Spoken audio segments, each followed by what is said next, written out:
Are you pondering what I'm pondering?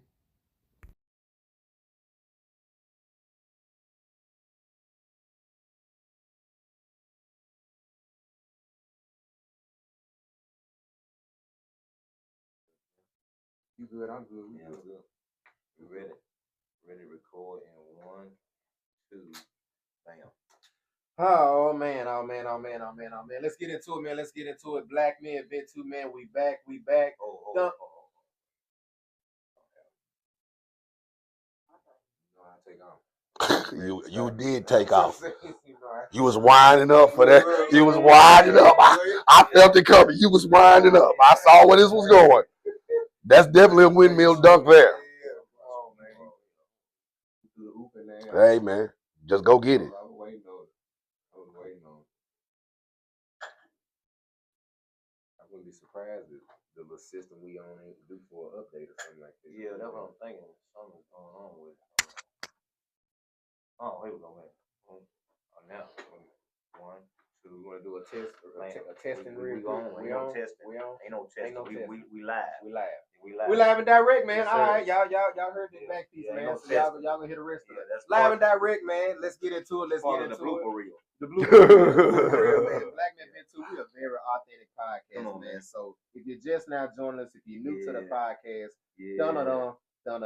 Black Men BMVT, man, we're excited, guys, to be a part of you guys' new week, man. We are the first and the only ONLY, just in case you're a little slow with that. Yeah. And that's not to be mean, right? You know, some people, man, just can't spell. So we want to help those that need help. We're here to help. You know, we always here to help.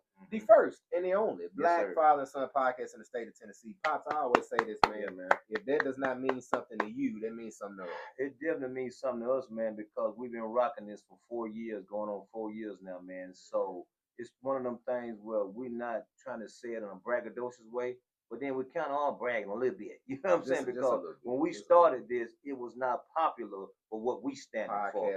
It was not a popular thing, and this show enough was not a popular subject. Right. But now everybody jumps on it. But guess what? Nobody can tell the authentic story like a person that's going through those type of situations. So that's the reason we still do what we do. They say if you don't blow your own horn sometime, nobody else will. Come on, so y'all, toot. That's right. Toot. Yeah, like the truck go down the road. Toot. So we're excited, man. On a humble note, man, God is good. You know, God is intentional, and there is a true intentional story behind how we even got here as a brand, as a platform, and as a family.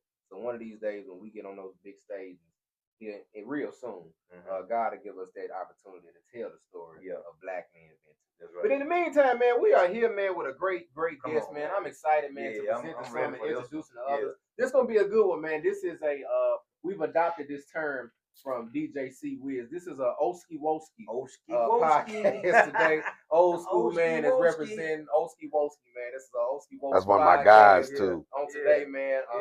Giving love, man, again to Coach Russell Acklin. Guys, we are excited to have him be a part of our platform. Real quick, man, just a little bit of background about this brother. We met him at the NFL Fatherhood alumni event, man. Shout out to Mr. Al Smith and Michael Orr and just all the different Robert guys, Taylor. Man. Yeah, man. Rob Taylor. Shout out to Rob, man. All the different guys that are a part of the NFL alumni event, man. I'm going to be honest with you guys. We met this brother and didn't really have too much words with him. It was just the spiritual energy that was in the vibe. And the vibe and everything that was just radiating from person to person, man. And we, again, have none other than Coach Russell Acklin Sr. He is a recipient in 2024 of the MBHA Spring Into Success Award.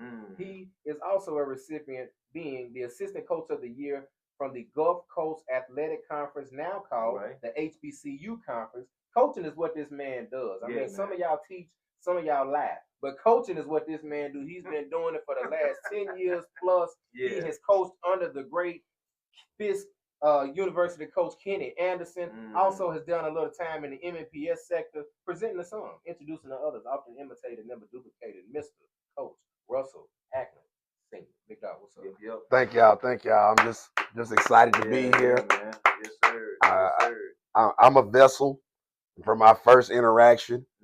I try to play Stretch Armstrong and catch his hat as his kid is knocking the hat off his head. I see these two gentlemen walk in with the baby, and the first thing I thought in my head was, man, I'm in here struggling by myself, and they came 3 generations deep. Like the profound energy of them infusing being a good man and a good father into the youngest, the child, is overwhelming. So as I saw him going back and forth with the kid, I was like, hey, whatever I can do over here at my table, I'm a whole table length away. He knocked the hat off. I went like this. And he was like, dude. You doing an Odell Beckham. Man, he went back to reach and grab his hat. I had already gave it to him before he even reached back. He was like, Coach, hey, man, this is where we at. He left his phone back in the room. I done came and brought him the phone. Hey, don't worry about it. I got you. Your hands are full. Your hands are full. I got you today, though. I got you. Let me unpack that for our audience. I got you. They don't know the backstory. So naturally, man, Coach Russ, again, shout out to the NFL Fatherhood alumni guys, man. If you guys are listening to this, man, we hope to do some work with you guys in the future. Yes. But we came to the event, man, and myself, my dad, and my son, Zachariah, he came with us. And Zachariah is a busy little football. He's a busy little football. He's a toddler. And he was fumbling around. He's a toddler. He's a toddler. How old is he? He's 3. He's a toddler. He's playing his role. He's playing his role. So, Daddy, I was just joking around saying that, I'm a rookie in the dad game, and there was a lot of veterans that was in that room, that been dads for 5 years, 15 years, 25 years. And this dad, again, that's a part of our platform, my son knocked my hat off my head. He was just, like I said, just doing the most. I'm trying to learn to be a better dad. He's just doing the most. But anywho, he knocked my hat off, and before I could even reach back to grab it off the floor, I seen a hand. Because somebody had caught it. You know what I'm saying? Somebody had caught it before it really hit the floor. Man, let me help. And I'm looking, man. I'm like, well, thank you, sir. And one thing led to another, and this man is in our chair, man. Let me help. Coach Russell Acklin Sr, man. So beautiful way, man, that we met. And man, let's just get to know you, man. For the audience, man, and our platform, those that may not know who Coach Russell Acklin Sr is, let's talk about where you're from. Let's go through bits and pieces of your scholastic career, man, your schooling. And we'll end it with just your parents, man, showing some love to mom and dad. Yeah. Native of Nashville, grew up right around the corner, 3408 Dakota. Yeah. That's right around the corner. Yes. So I'd walk through here to go to high school every day. I went to W.A. Bass for middle school, graduate of Pearl Cone, 1994. This area is, as they say, my hood. So I'm just doing what I can because I'm a product of the village. Yes, sir. Both of my parents weren't together. My mom might have been off working, doing whatever she did, and it was my grandma and my great-grandfather who were consistently every day karate chopping me with something. I can remember my great-granddad saying to me, learn something new every day. When you stop learning, you're dead. Wow. Yes, sir. As long as you learn something every day, you're alive. Goosebumps saying that. And that's just certain things that he invested into me. Now, he was up in age, 75, 80, when he was telling me this stuff, and I'm 8, 9, 10 years old, and I'm like, what is he talking about? And now I'm saying that to other people. Yes, sir. Yes, sir. Like, hey, man, learn something new every day. Yeah. It's important. I wasn't the greatest student. I wasn't the worst student. Like you said, your son was, I was being a toddler. Toddler. I was being a preteen. I was being a teenager. I mean, I was a senior class president of JTG. I played basketball under Maurice Fitzgerald. I played football under Maurice Fitzgerald. I played basketball under Milton Harris, under Coach Collins. So those were men who made an impression about do something. I can remember Coach Harris saying to me, you don't got to be a dumb jock, Russell. Wow. This was in our African-American history class. This was the first African-American history class in the state of Tennessee. Happened at Pearl Cone Comprehensive High School. Wow. He made us, he didn't make us, he baited us into reading the autobiography of Malcolm X by saying, if y'all read this book, we're going to skip school one day and go see the movie at Fountain Square, Cinema 14. Now, a lot of y'all don't know about Cinema 14. Okay. Because now it's a school. But back in the day, Down in Fountain Square, the thing to do was to go to the movies down at Fountain Square. It has 14 movie theaters. Yeah, that was the first spot where everybody gathered. Yeah. You go down there and just you can spend a day down there. Easy. Okay. It was restaurants, it was bars, it was everything down there. So he baited us into reading the autobiography of Malcolm X to take us to go see it. We skipped school. Well, not skip school, but we took a field trip one day to go down there to the movie. So it's just, as a product of the village, there's no way I can write a check back to the village. Right. Yes, sir. I can't make an investment. Like my best friend's mom, who recently passed, Frankie Harris, she treated me just like I was her own child. I can't write her a check. Right. I can't go to her and say, hey, thank you. Now I've done it and said, hey, I appreciate everything you've done. And she was up in age and she looked at me like, what are you talking about, Russ? Yeah. And I'm trying to get her to understand, like, no, like the things I wasn't getting at home, you made sure were infused into me. Yes. So I have a duty to go out and do certain things. Yes. I graduated from Fisk University. I went on to Morgan State and got a master's degree. All right. Yes, while I was at Fisk, yes, one of the things that mantras at Fisk is sons and daughters ever on the altar. And I was just talking to one of my classmates. She was saying that she's tired and she's broken down and she's frustrated. And I said, okay, you know that ever on the altar means there is no break. Yeah. If you're ever on the altar, constantly on the altar, you don't get no time off. Yeah. And you should be cool with that. Because that means you're in service of the Most High. Right. I love it. And as long as you're in service of the Most High, you're going to win. Yeah, man. You can't lose. Yes. There's no way around it. So again, I ran all the way around here, hooped over there at the little park. What was that used to be down there? Pops Barbecue. Yeah. Pops Barbecue. Yeah, right down there on the corner. They don't know about that. They don't know about that. Look, that's what Fake Tommy used to always have his little. Come on, man. They don't know about Pops down there. For the vote. Yeah. Come down and do his stuff right there. They don't know about Pops down there on the corner. Now something else has been cultivated into something else. But man, I ran through all of here, man, and it's just. I've been in here doing stuff before. My granny used to bring us to church over here a few times when we didn't go to Mount Calvary. So this whole area is me. I can't escape it. Yeah, it's my neighborhood. Yeah. I love it, man. And one question that I'm gonna ask right out the gate is naturally how we met, man. But get into the conversation of fatherhood, and then naturally why I wanted to bring you on the podcast as well. Is because, again, shout out to the NFL alumni. Yeah, man. But we wanted to, I made a comment in that meeting, in that conference, that these conversations need to be expanded a little bit. They need to be expanded. I give full respect to the guys that were having an itinerary, right? They were trying to make sure that they was on schedule. They were trying to stay timely because, again, those conversations can get so deep, man. Yes. One subject could take up the whole thing. You know and it almost did. It almost did. It did. It almost did. So with full respect, man, to their platform and what they do each and every month here in Nashville, just expanding the conversation. What does fatherhood mean to Coach Russell Acklin Sr., man? Back to that mantra from Fisk, ever on the altar. There's no downtime for dad. There's no turn off switch for dad. Like, it's funny how my son calls me, my 21-year-old now, Russell Jr. calls me and he says stuff. And I'm like, oh, it makes sense now.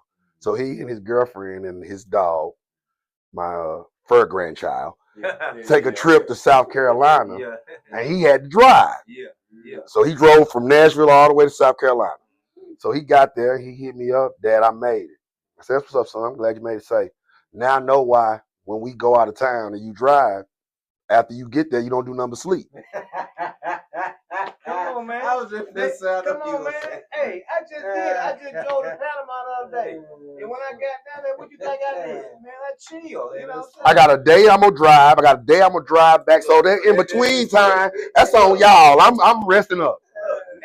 Now they understand. When I was working, I used to tell them all the time, I don't want to go nowhere where I got to drive over 4 hours. If I got to drive over 4 hours, I need to fly. Hey, man, it's going to take you a day to recover, man. And it's going to take a day to recover after we get back. And I mean, tying back into the whole fatherhood thing is important to me because most of me and my friends that I grew up with, none of us had dads. None of us had any positive male figures. I can remember being told as a kid, never meet your heroes because they'll let you down. And as I got older, I started to look into that comment. And it's not they'll let you down, it's you recognize and realize they're human. I said they real, man. Yeah. Just real. Because such and such, Uncle such and such had another kid over here, don't make what he said to you less important. Just because such and such was drinking on the weekends, don't take away what he's telling you Monday through Friday. So then you get into, don't discredit the messenger.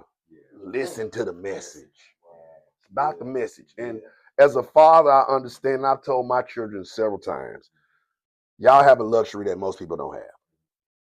Y'all have two parents in your household that are invested into your everyday existence. My oldest son told me at about 13, hey man, you over-parenting. I didn't even know what that was. Yeah. I didn't know you could do that. Wait. Like explain that to me. You can over-parent? Like, what are you talking about? But the crazy part about it is, I felt proud. Yeah. Yes, sir. Because in my head, wait a minute, I've reached a level that I don't know nothing about. Right. Because he's frustrated from me being a parent. Yeah. And I was frustrated from not having a parent. I like that. So that's a whole, that's not a link in the chain broken. We done took the whole chain and threw the chain out the window. The chain is gone now. Yeah, and it's like you're accomplishing what you're setting out to do as being a parent. Because if he can read it at 13, then evidently I must be doing something right. You can see. Now, here's the thing with that even being said. When you become a parent, you know what to do. Right. So me and my 12-year-old going back and forth. I hadn't gone to the grocery store. Dad, ain't no food in your house. Why ain't went to the store? Why you ain't go to the store? Because I make sure you get your hair done and your hair cut. So when you go to school on Monday, the first day of school, you feel good about starting off the school year. That's called a sacrifice, son. I ate today. I'm going to eat tonight. But right now, the focus is making sure you have every fiber of your body on 50,000 and say, hey, I got this school year. Come on. Your level of confidence. You know what? Your level of confidence. Sometimes they don't see that, man. They don't see it that we trying to make sure they got everything they need. So then that's when you have to break it down to him. And I told him, so when you have your children, there are going to be days where you sacrifice. And then you look back on this day and you say, oh, I see what Dad was talking about. It makes sense now. So see, as we were talking off camera earlier, and the blooper reel, as he said, the blooper reel, and we were talking about how times have changed, and as fathers, our roles have opened up. Now we have to communicate. Yes.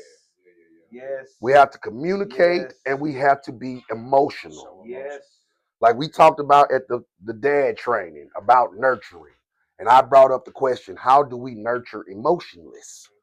Is it possible to nurture emotionless when everything about nurturing is emotion? That is physical. That's you physically reinforcing, hey, this emotion is bad, this emotion is good, yada, yada, yada, but it's still us focusing on emotion. Men have never been allowed to experience but one emotion, that's anger. Like I could be with my kids and I don't care. I'm a tear jerker. They do some good and I'll cry tear of joy in a heartbeat. Dad, why are you crying? You sad? Nah, man, these tears of joy. These tears of joy. I'm excited about what you did. What you did touched me on the inside. And that's the part where we have to start bridging the gap from the baby boomers. We talked about how Gen X was all about do better for this generation than was done for us, and all we focused on was material, but it wasn't material. It was the emotional connection that's been missing. And it's so crazy about that because when we was talking about extended part of the blooper reel was how the powers that be set that up like that. They want that to be, and they on purpose, and they had to figure out a way to take something away from the family structure so it don't work. Because at the end of the day, the enemy's job, and he does good at it. He does a darn good job. Is to break up families. Because think about this: what's under the most attack right now than most anything? Black family. Black family was started with marriage. The sanctity of marriage has been on attack for a long time, but it's really taking a beat now. You know what I'm saying? I ain't never understood where it was okay to say, yeah, I'm married, and somebody still look at you and be like, okay, well, I'm going to still holler at you. Come on, man. And look, I heard a girl on the podcast the other day said, and see, they be talking, man, but that ain't so. She was talking like, and I don't know what podcast on, so sister, you listen, I'm finna tell you was wrong. She said that I can date a married man and he do this and do that, and it won't bother me. Because she said, that's what she said. She said, I be looking for married men. Because she said, because I don't want that commitment. But I'm going to tell you, you're going to mess around and meet that one right married man. It's going to make you change them thought patterns because you're going to want him. And you're going to be out of the water. And when you get to the point where you want it, all that little mess going to change. And then you're going to start doing some stuff you think you want to do, about mess with his wife. And then it's going to be a mess. And then they just had the one lady shoot that lady who came to her house. Come on now. That was recently. I'm talking about. That's what I'm talking about. Shoot that lady that came to her house. The same way this girl felt like, oh, I met with a married man. Ain't no attachment. He come. We all scheduled out. Yeah, okay. But boy, when them feelings start getting in there, that's a different ball game. That's a different ball game. Make you feel like ain't there another man. That's a different ball game. Make you feel and like then you can't go home. You can't leave. So we going back to don't meet your heroes, because he might have another house over here. He might have some other kids over there. That don't make him a bad person. That don't make him a bad person. When she said, I said, that's the way a lot of people think now. Because I don't want to be committed. I just want to get my physical needs taken care of and take care of a few bills here and there, and I'm good. I mean, just think about, when has it ever been cool in this existence that we've been in? I was born in 76 to make, as we called it back in the day, cat calls to women. Shawty! Ooh, little mama, you looking good? Baby, you got more cakes than Duncan Hines. When has that ever been cool? Right now, if you don't do that, they don't pay you no attention. Exactly, man. They will look at you like, why are you talking to me? What are you soliciting? Like, if you come at them respectful, like, what are you soliciting? What are you scamming me on? I'm just trying to introduce myself and be respectful. No, I don't want to. I don't got time for all that. You got too much going. I don't understand, y'all. So I try to make sure that the energy that the Most High infuses in me as a vessel, I make sure the right side is highlighted. Because, see, we got enough of the wrong side being given to society. Society is fueled by the wrong side. So I try to make sure I'm going to stand on what's right. My granny told me, and my favorite superhero is Batman. And me and my granny had an ongoing joke where I would call her Alfred, and I was Batman. Our house was called the Batcave. The house is still called the Batcave right now to this day. And she would say, "There's three sides to every story, son. Come on. Your side, another person's side, and the truth. Stand on the truth." Yes, sir. Yes, sir. I tell anybody I come across, stand on the truth. And coach, sometimes when you stand on the truth, you can stand alone. I'm cool with it. You gonna stand alone? Totally cool with it. I've dealt with it many times, man. And you gonna stand alone, but when you know you standing on business from him, then you ain't gotta worry about it. But he said, if I'm with you, then I'm the majority. Okay, in the extended blooper reel, me and Pops have a mutual TV show we enjoy, The Chosen. And we were talking about the scene, how they were in the water going crazy. They've been rowing for 5 hours and they ain't moved nowhere. And they see Jesus walking on the water. And he tells Peter, step out here, but don't look down. Peter takes 2 steps and looks down and falls through the water. You done already took 2 steps. You done already done the miracle. You've already performed the miracle by taking 2 steps on the water, and then you look down. So then me and you having this conversation, and I say to you, how can we move forward if we looking down? I can't walk forward if I'm looking down. So just stand on the faith. So that's what I try to make sure I'm doing. I mean, I don't go to church every Sunday, but my connection with the Most High, that ain't even something. Ready? And 1, 2, part 2. Let's go. Just like that. Just like that, man. We back. Excited, man, to be a part of you guys' new week. If you're just not joining us in the second half, man, you missed a lot. Yeah. Rewind, man. Rewind. Go back. You missed a lot. You got to stop going to the bathroom. Yeah, whatever you need. Important part. Yeah, whatever. So, because again, we have our guy, Coach Russell Acklin Sr. Man, that is a part of our platform, and we're finna get into a great second half, man. Talking mental health, talking black men. Y'all know how we rock, man. If you listen to us, you know our lingo, you know our spiel. Yes, mental health is what we do. Mental health is who we are. So with that being said, Coach Russ, what would you like to vent about today on Black Men Vent 2? Not to keep hanging on to this Father's Training Day that we all attended, but after you made this one particular question, my antenna went crazy. And the question was, how do you hug a porcupine? And it made me stop when you said it. So I want to vent on, how do we hug a porcupine? So we're going to start off by giving some backstory. We're having conversations about dealing with uncooperative females. We don't want to call them baby mamas. We don't want to call them my kid mama, because that all leads to negative energy being invested into the child that they shouldn't have. Right. So when he said porcupine, I was like, oh, that's a new term we can use. So we talked one day for about an hour, and we went back and forth, and I told him, hey, man, I done went and asked my son, how do you hug a porcupine? And he said, well, Dad, you can't hug it on top. You got to hug it on the bottom part, because that's where it's soft. And I said, well, yeah, that's this soft part of their body, my soft part of my body, but what do I do when I engulf the embrace part? He said, well, Dad, I guess you can't hug a porcupine.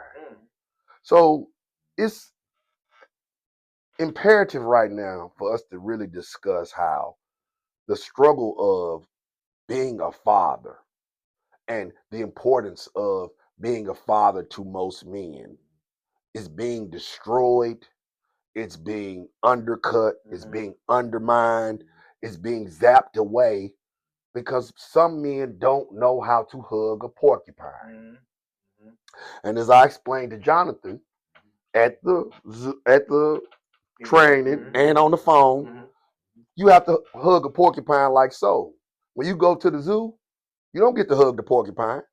You give the porcupine all the admiration.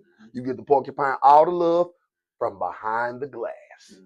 That's from a distance. So when you come into contact with somebody who's not cooperating, who's not vibrating on your level of where you're trying to be a parent, you have to do it from a distance. That doesn't mean you don't do it. That doesn't mean you don't try. That just means you do it from a distance. Because the porcupine, when you at the zoo and they threw the glass, every time you start tapping on the window and say, ooh, what does the porcupine do? It walks right over there. It knows you there. It pays attention to you. It sees you. It acknowledges your presence. So guess what? Do the same thing. Because if you don't, you're going to keep on running into places where your energy and your joy for the importance of fatherhood is being zapped out. And then once you start zapping out your joy for being a parent, then you're cheating the child. Well, Coach, here's a question that's coming from the audience. Somebody's listening to this. Hearing what you're saying, and essentially what they saying, Coach Russ, I get the part about hugging the porcupine from a distance. But if I continue to operate in that realm, the porcupine has something that we both have a bond in. So if I love from a distance, then I also distance myself from said child. What do you tell the young man that wants to genuinely have a relationship with the child, but is having a hard time balancing, distancing from the porcupine. What you have to remember is the said child is watching every move you make, every breath you take, like the song from the Police. Every move you make, every breath you take, I'll be watching you. Y'all think it came from Puff Daddy and the Family? No, that's the Police. So my approach is I don't have a win, lose, or draw when it comes to that child. Regardless of what's being projected to me, I have to show my child the proper way. One of the things I call myself is a proper villain. I understand that standing up for the right thing makes me a bad guy. I embrace being a villain. But a villain stands for a passion about something. He has a desire, a drive. He's just not there to be a bad guy. So guess what? Loving from a distance, you're still showing your son that no matter what the obstacle was I was thrown, I never gave up on you. The same way I told you at the father training, no matter what obstacle is thrown in your path by the porcupine, keep your actions genuine with your child. And one day your child will come to you and say, hey, I saw what you did. My oldest son this past Thanksgiving sent me a text message at 9 in the morning on Thanksgiving. Hey, Dad, I'm thankful for your unnoticed efforts. And I said, what? Unnoticed. What? That was an intentional adjective. What? Wait, first of all, it's too early for you to be up on Thanksgiving. First of all. Number one. You ain't at home, so I know y'all partied and kicked it last night. It's 9 a.m. The first thing on your thought process, unnoticed efforts. You know what? I ain't even gonna dive into the unnoticed part, but I'm gonna take it on the chin. And no lie, it made me shed tears because I sat back and I thought and I said, man. But he get it though. He got it. Unnoticed efforts. And look, I'm gonna give you an example of unnoticed efforts. I don't know if you remember or not. We had a similar conversation, but it was a conversation in the house one time where we was talking about something that you do that go unnoticed. That's what he was talking about, him and his brother, that they do that go unnoticed. And I said, you know what? If we talk about things that go unnoticed, and you talking about the efforts, what y'all don't see is what I'm doing. I'm doing what y'all don't see to make all this rock. And I said, think about this. Unnoticed effort. Do you think, even though I had a real good job, do you think I get up every morning and say, woo, time to go to work? No. That wasn't the thing. Do you think I'd be like, whoop-de-doo, time to pay that $400 light bill? Hey, everybody, I did all these things. I went to work. I paid the bills. I came home. Now I got $30 in my pocket. And nobody. I got to buy lunch for $5 all week. But check this out. Nobody noticed that. All they noticed is we got everything we need. We good. Now, guess what the flip side to that is? It's not unnoticed. That's why they talked about it. Well, you know what? But no, here's the standpoint. They want to know why I didn't notice when they empty trash, when they wash the dishes. That's the little stuff. Yeah. That's the little stuff. Yeah. But we the feel like we need to be heard. The large scale. But now, he just said it about where we in society today. What did you say? We feel like we need to be heard. Yeah. That's what we is. So back to the importance of fatherhood in the first segment. Yeah. We talked about in the super blooper reel how from back when you were born to when I was born, there's always been a disconnect between father and son. Verbally, emotionally. And that was it, the communication piece. And now, y'all have a voice where it has to be heard. You gotta be heard, man. And that's cool, because guess what? Y'all's voice to be heard will change the world. Right. But the same way Maurice Fitzgerald told me, you got to find the right angle to attack. You got to find the right angle to communicate. Look, me and him just had, and he helped me with something yesterday, what he knew about Monday. Now, granted, we were invited to a meeting that we did not know all the details to the meeting. Correct. But they invited us because of what we do on this platform. But when we walked into it, we walked into a porcupine. We did. We did. We walked into a porcupine. Oh man, the porcupine, them little needle things, they were coming out. They were shooting them. Yeah, they were. The porcupine was already in defense. Yeah, they were coming out, man. But I'm gonna tell you what. You just said, man, maybe that's how you hug a porcupine. Maybe we finna come up with it. From a distance. The communication piece. Because the porcupine was shooting needles. But because of my experience in this world and raising children, I just kind of let the porcupine be a porcupine. You know what I'm saying? But then after me and my son talked about it, he shared something with me, is what he just said. He said that porcupine just wanted to be heard. And when I thought about it, I was like, dang, he's right. And so that's where it's all about this communication. But like you said, you got to pick and choose your battles. And also, sometimes people have to understand it's not what you say, it's how you say it. It ain't what how you say it. What you said could have been right. How you expressed it how just killed you everything. Say it. Yeah, it just killed everything. And to layer back into the question from that audience person, we always have to keep in the back of our minds that hurt people hurt people. Man, who did I just say? Hurt people hurt people. Yes. Just talk to somebody. Hurt people hurt people. Yeah, so if you walking into the situation and the porcupine is already shooting in attack mode, that means the porcupine hurt. Facts. So if the porcupine is hurt, me listening is the smallest thing to do. Okay, listen, I know you in a bad place. I'm just going to sit and listen to you for a second. Go on, bit that out. And then we can progress on. So it's steps to this, y'all. You know what? And people don't like scripture. But I tell you what, if you read scripture, it'll change your life. It will. Think about it. You just said, listen to people express themselves. When Job was going through what he was my favorite book. When he was going through what he was going through, before his friends started talking, my favorite book. They listened. My favorite book. But they listened. My favorite book. They started tripping, trying to analyze his situation. My favorite but they book. did listen. And sometimes we just don't do it. I think we highlighting this porcupine. Yeah. The porcupine can be any entity. Any. I'm sitting there male, just thinking. Female, any. It doesn't matter. It could be your own child. It doesn't matter. Your car keep breaking down. It doesn't matter. Whatever's giving you negative energy is the porcupine. It doesn't matter. And see, now when you brought up Job, I'm finna dive in. Yeah, dive in. Because Job was the first reality show.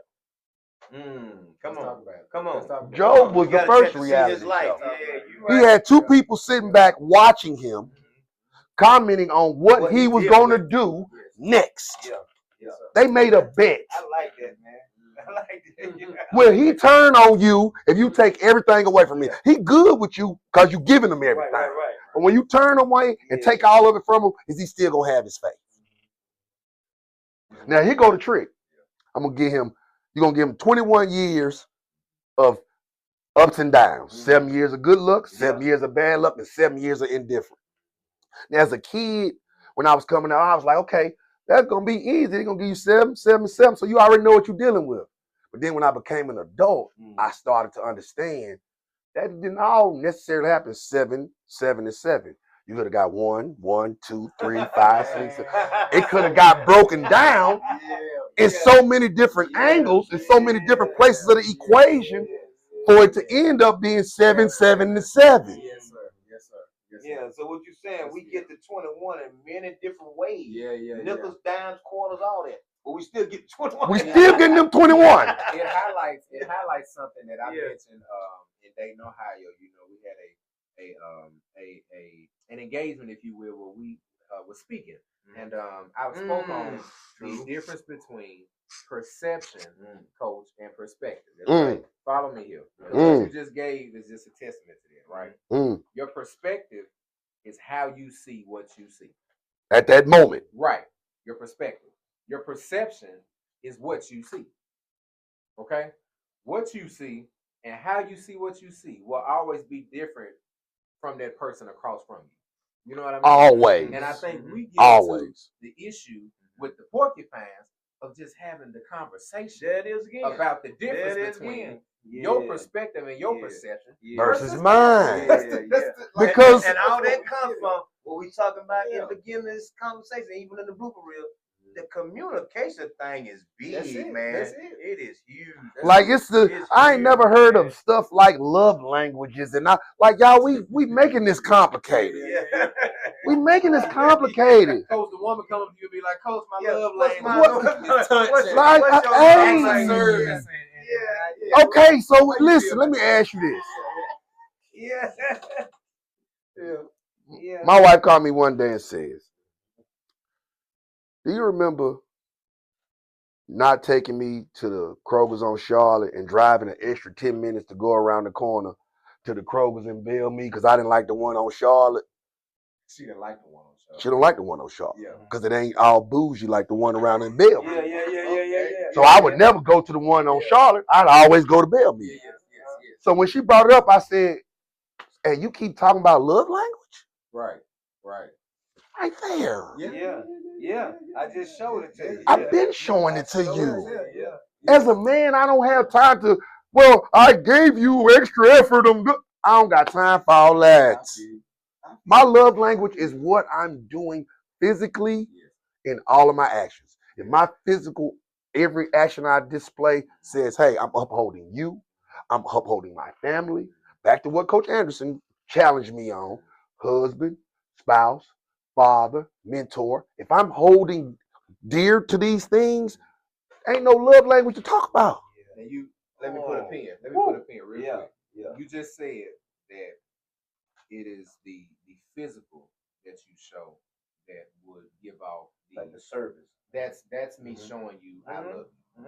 You brought up again. I know we, like you said, keep putting points on this NFL event, but you brought up then and you brought it up on off mic. How do men nurture emotions? I want you to expound on that real quick, just because everything you talked about has led up to this point. You love, and like you said, your version of showing your wife, even in that 10 minutes, you physically drove the 10 minutes. And you didn't have to ask me. You didn't have to ask me. Without asking. You didn't have to ask me. When I noticed. Yes, and when I noticed. Right. Okay, I'm on. Watch this. Watch how I tie this. Watch this. So I had been doing some Ubers, and I had a group of ladies in the car from Ireland, and I told them, they were talking about some guy back home, and I said, okay, here's the trick: throw out the smallest detail and see if he pays attention. And they were like, ain't nobody ever said that. Now my daughter's 17th birthday was Monday. How many daughters you got? Just one. Okay. How many sons? 2. Okay. Cool. My daughter's Ryan J. Okay. The girl child. That's how I refer. Girl child. She looks at me like, dude, why do you say that? Are you a hard girl dad or softy? Middle of the road. Yeah. Okay. I've already explained to her. Softy. Because he thought about it. No, because we got a question we're gonna ask you in the end. Because I stated to her early in existence, you got one time to call me crying. Okay. And after that one time you call me crying, whatever that was that made you cry will cease to exist. That's simple. I heard will cease to exist. Cease to exist. I know the best gloves are sold at the truck stops. Yes, sir. Yeah. Why do you know that? Where you get that info from? Come on. Riding up and down the chilling circuit, coaching at Fisk.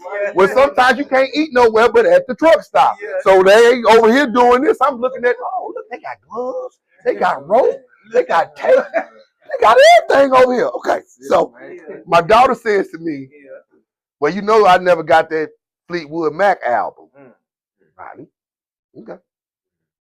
So Monday, her birthday, I go in the house. I have a card I sign. I give her the Fleetwood Mac album from me. Then I give her, my youngest son, a card and a Bob Marley album. Come on, man. To give to her. Well, you dropping some gems, man. So the detail of you throwing one jab to me, I never got that Fleetwood Mac album. Yes. Can't say that no more. Right. That's no different from you saying, I don't like this Kroger's over here. That's no different from me telling those girls from Ireland the smallest detail. Yeah. Wow. Throw it out there and see if he pays attention. I told my daughter one day, Any guy, girl, or anybody can be good and giving to you when they feel like everything's in a positive way. I agree with you 110%. But when you start treating them indifferent or bad and they still giving to you, those are the keepers. Yes. Come on, yes, sir. Anybody can give when it's beneficial and it's happy. But when they ain't getting nothing out of it and they still give to you, pay attention to that person. Pay attention to that person. Pay attention to them. Only God does stuff like that. Give when he's been not given to. He don't somebody do that. So I mean, I'm in the middle because my kids know I'm lightweight crazy. I got to switch. I gotta ask you. He said, look, I got to switch. I gotta ask you. He said, I'm lightweight crazy. Lightweight crazy. I got to switch. I ain't never heard of that one.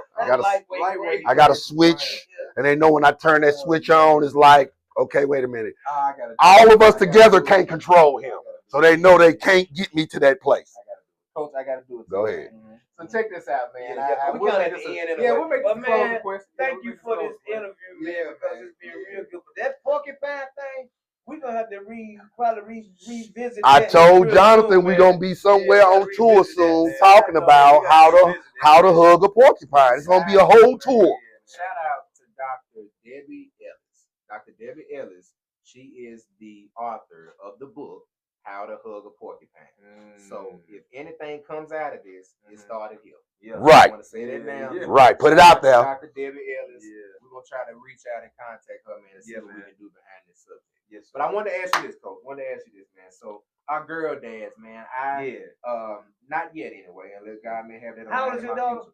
Just turned 17. Oh, it's getting ready to come. So ready to come. Knee deep in it. Look, Again, that's where you got one time to call me crying. You got one time. One time.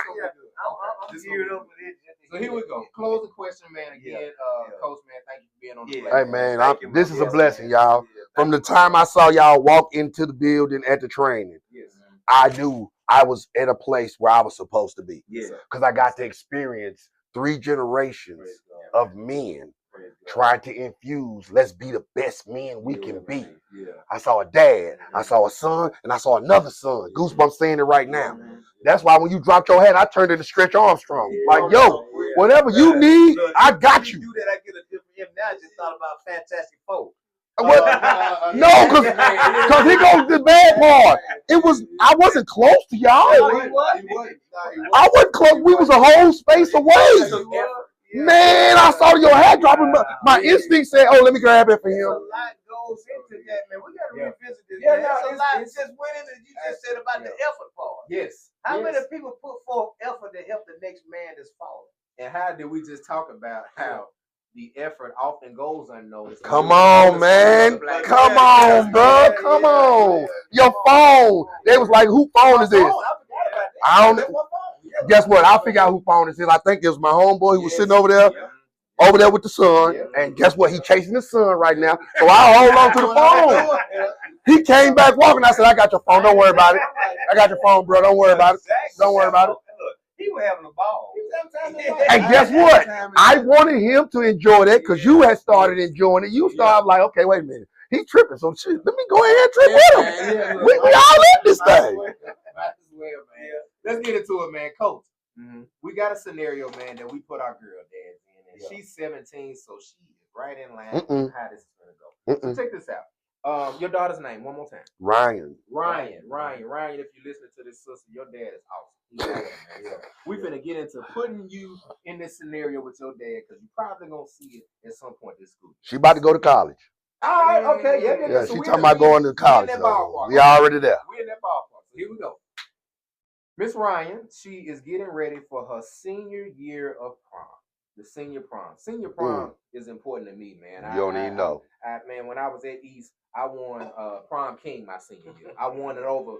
Shout out to Terry Holt. That's my dog. He was the top basketball player at the time. I beat him in it. So I'm super excited. You don't even know. Yeah. So man. I already got one for you. Watch this. Big, okay? Watch this. Senior prom is big. Ryan, she's getting ready. She's upstairs. She's talked to you about this gentleman. And this gentleman is a African American male, if you will. She's told you a lot of great things about this gentleman. Oh, dad, he's nice.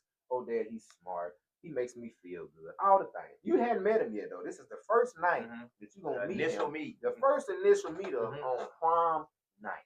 Here we go. The scenario set up. She's upstairs. She's getting dressed, makeup, all the things, man, that goes on with a senior prom night for a young lady. She tells you, you know, hey, Dad, he's on the way. You downstairs, man. You just kind of piddling around the living room, man. Just kind of, you know, just having your own thoughts as a dad would, meeting the young man that is dating his daughter. So anywho, here we go. Young man comes to the door. Okay, he knocks on the door. You being the man of the house, you go answer the door just to make sure there ain't nothing else going on other than what we know is on the program for the day. Young man comes to the door. He knocks. You open the door. Young man is like, hey, yo, Mr. Russell, man, I heard a lot about you, man. You know, Ryan, she done told me a lot, but man, she I've been out here for about 10 minutes, man. She taking too long. You know what I'm saying? I've been texting her like, come on, man. We ready to get in the car. We got pictures to take. She taking too long, man. You know what we do after prom. You know what I'm saying? You know what we do, man. I'm trying to get that started. You know what she at, man, so we can go ahead and go, man, and make this a good night. I need your first impression, man. Your first words, your first thoughts. What are you saying in that moment to that young man at that door? Okay. I've already explained to my daughter last year I was thankful that she didn't go to prom as a junior because I haven't found a GPS tracker small enough to put in her dress. I haven't found one yet.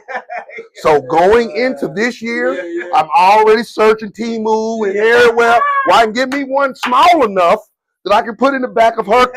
So as we go pick up the dress, whatever, I done already slid the thing on her. So it's already there. She already got GPS on her. So when he comes to the door with all the I've been waiting 10 minutes on her, I'm going to say to him, first of all, you only waited 10 minutes? I'm the dad and I'm waiting 30 or better every time I got to pick her up. You winning. Right. You winning. You winning. You complaining about 10 minutes? I'm known to wait 30 minutes on her like, come on. I got some stuff I got to be doing. And you complaining about 10 minutes, fam? Number one. Number two, you ain't finna win with You know why? Because she don't hear me talking to her mom like that. Come on. And me and her mom been interacting for 20 plus years. We've been married 5. So guess what? Her examples is communication on a certain level. So if you can't learn how to verbalize and communicate properly, you ain't gonna win with her, whatever you think you finna do. And then I'm gonna lean into him and say, hey, come here. I got a GPS in her dress. Don't try to do nothing stupid. I'll be on the way. That's how you handle that. See, that's why I said my kids know I'm lightweight crazy. See, that's lightweight crazy. That's lightweight crazy right there. It was heavyweight crazy at one point. When I didn't have no kids, it was heavyweight crazy. And I wanted to fight. See how she got the Tupac shirt on over there? I was infused by Pac. I was trying to take over the world. My favorite cartoon character was Pinky and the Brain. Are you pondering what I'm pondering? Are you pondering what I'm pondering? Every day we're going to come up with a way to take over the world. Brain is hell bent on world domination. So every day in my mind, I'm going to figure out a way to take this world over. But then when the kids came, I realized it ain't just about the world, it's about the universe. Because now I've created 3 planets. I created 3 planets. So now I just can't take over me. I have to make a positive way for those 3 planets to grow and form. It takes millions and millions and millions of years for a planet to be habitable like Earth. So if we don't give those planets in their early stages everything that they need, how can we expect them to grow up and be better than us? I told my daughter yesterday, you're a better middle child than I'll ever be. Ever be. You're going to graduate from high school, you're going to be top 10 in your class. I didn't use my brain to that capacity. I'm that smart, but I didn't use my brain to that capacity. So guess what? You've already surpassed me. My oldest son, hey, you're going to be right now today, you're a better Russell than I'll ever be. Come on, man. Come on. And that was my goal. Yeah, that's the For you to be better than I am. And I'm not talking about the accolades I make. I'm talking about the inside victories. Like Coach Carter say. The stuff that happens on the inside that don't nobody clap for. Don't nobody cheer for. Oh, you won. Blah, blah, blah. And they give you a chance to give a speech because you did something and you matured. Yes, sir. Yes, sir. I told my youngest son, hey, man, I couldn't ask for a better youngest son than you. You'll be my greatest sidekick ever. He's Damian Wayne, because Bruce Wayne's son, his name is Damian. And that's what and that's how we rock. Like I can't go nowhere and he ain't my shadow. Like when I was coaching, everybody be like, who is this? That's my business manager. Man. You want to set something up, you better talk to him. Like somebody be talking to me and be like, what's your number? And he'll say 615-414-0. You know what I'm saying? That's it. That's it. Everybody got to be. That's your business manager. That's your business manager. That's your business manager. So again, man, my focus back to the very beginning of this is the importance of fatherhood. So if nothing else, in all of these roundabout ways, I hope somebody out there listening has gained a concept of how simple it can be to make fatherhood important. Yes. Yeah. It don't take a lot. Yeah, man. Just gotta be genuine. And intentional with it. I said this to you, Jonathan, at the place when you was talking about the porcupine. Hey, man, if your intentions are genuine, your child will see it. And your child will come to you one day and say something. Like my child came to me on Thanksgiving. Hey, Dad, thank you for your unnoticed efforts. It broke me down. I had to stop what I was doing, just sit there. I'm almost teary right now. Just take it all in, man. Just wait a minute. Thank God that he matured enough. Come on, man. To understand that moment. Come on. You 21, you got your own crib, you and your boo thing, living your own life. And the first thing you could think about on Thanksgiving Day was hitting up your dad saying, hey, thank you for your unnoticed efforts. So as long as you keep your efforts genuine, you're going to reap what you sow. I believe it. So if you sow positive, real, I love you, it's important for me to be a father, it's important for me to be a positive influence in your life, that's what you're going to get out the ground. I love it. Thank you for that. Yeah, I love it, man. You know I love the part about reading what you sow. I believe all that. Ain't saying that I ain't believe all that. What you say? You reinforcing some of the stuff I'm saying, Coach Russ. Come on, man. And that's in the book, man. I don't do karma. I don't do chance. I do providence, and I do faith, and I do reaping what you sow. Them things I do. Back to Job. Yeah. We go back to Job. What you gonna do? You gonna stand on faith. Back to Peter. You're gonna take 2 steps, and you're gonna take 2 steps of a miracle, and then look down and fall through the water. No, you already here. Stay focused. Stay focused. Man, Coach Russell Acklin Sr. Yes, sir. Yeah, man. Hey, man, thank y'all. Yeah, appreciate you, man. Yeah, appreciate you. Brother, any shout outs you want to give, man? Anybody in the family, man? The wife, the dog, whoever. Man. The furry grandchild. The fur grandchild. Man, it's my unit, my village got me here. I just want to thank my village for never stop believing and giving in me. It's been pretty difficult the past 6-7 months after our president decided to write over his veto power, lost a major job, had to try to find another job. And in the middle of that, my village stayed on, hey, man, don't stress that. Don't worry about that. You focused on the wrong thing. Which made me go into my bag and say, okay, wait a minute. Back to Job. So if I take all this away from you, you're going to lose faith. If I take all of this away from you, are you going to lose faith? No, I'm not going to lose faith. Now I'm going to stand on faith even more. I was having a conversation with my mom and one of my brothers one day. And my mom was like, the worst, it's not a good place to be alone and in the dark, not with the lights off in the dark, but in the dark of despair. Yes. And I had vacation Bible school by myself one week where I watched The Chosen front to back 4 different times, just picking up different stuff. And in there, one of the episodes, he says to one of the apostles, God's not going to come to you till you at the darkest place. Because when he comes to you in the darkest place, that's how you fuel your faith. Yeah, but he's the light. Because guess what? I touched you when it was the darkest. So why would you ever question, I'm not going to be there when it's light? Yeah, man. How could you ever question where you are in the light? And that's what I was just thinking. I was like, man, he's saying about the things you love, but God got you here. You said it. You think he brought you here just to leave you? No. He just brought you here to get you ready for the next one. Guess what? I told my youngest son, my brain is off. He said, Dad, I want you to work on your sanity. This is the 12-year-old. Wow. Dad, I need you to work on your sanity. Wow. So guess what I thought to do? Go to the dad training. That's working on my sanity.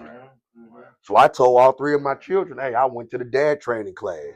My oldest son said, wow, that's a big leap for you, Dad. Wow. I never would imagine you would have went to a dad training class. Not saying that I think I'm the greatest dad, but I got this dad thing under control. I can do this. Yeah. But guess what? Everybody can use a pointer. Come on, man. Everybody can use an update. That's why I showed him when he told me about it. Everybody can use an update. I want to be in here with these other dads to see what they talking about. Everybody can use an update. So I got an update there. And from that update, I got to be here with y'all. Yes. Look at God. Come on, Look man. at God, man. Yeah. All from a stretch arm. Yeah. Hold the one hand. Oh, I'm sliding in the chair. Oh, man, that was a wild day, boy. And it was a wonderful day just to be a part of, man. It was a wonderful day.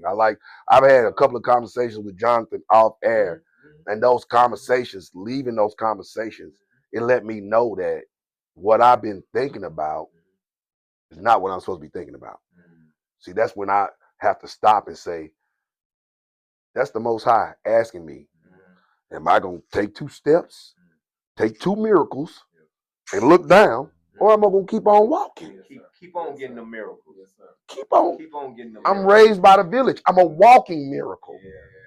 As the thunder strikes. Right. As the thunder strikes. Look at that. I'm a walking miracle. Come on, man. Goose, stop. Stop. Hey, man. Black Man BMVT, man. Coach Russell Acklin Sr, Yes, man. sir. Again, we thank this brother for being a part of our platform, man. Y'all know how we rock, man. Each and every week, you can catch an episode from Black Man BMVT, man. Yes, sir. Shout out, man, to Fisk University, Coach Kenny Anderson, Yeah, man. Coach Marcus Fitzgerald Sr., man. All the different guys that Maurice Fitzgerald. Maurice Fitzgerald. You. Maurice. Shout out to Coach Maurice Fitzgerald and everybody, man, that we gave love to on this platform. Yes, sir. Today. Let's get out of here. It is what it is. It ain't what it ain't. You can do what you can, and you can't do what you can't. Nashville, until the next episode, it's a wrap. Black man, don't get trapped. Ball game, man. Yes, sir. Thank you, guys. Hey, man. Thank y'all, man. That was great, my brother. Thank y'all, man. Thank y'all. Anytime.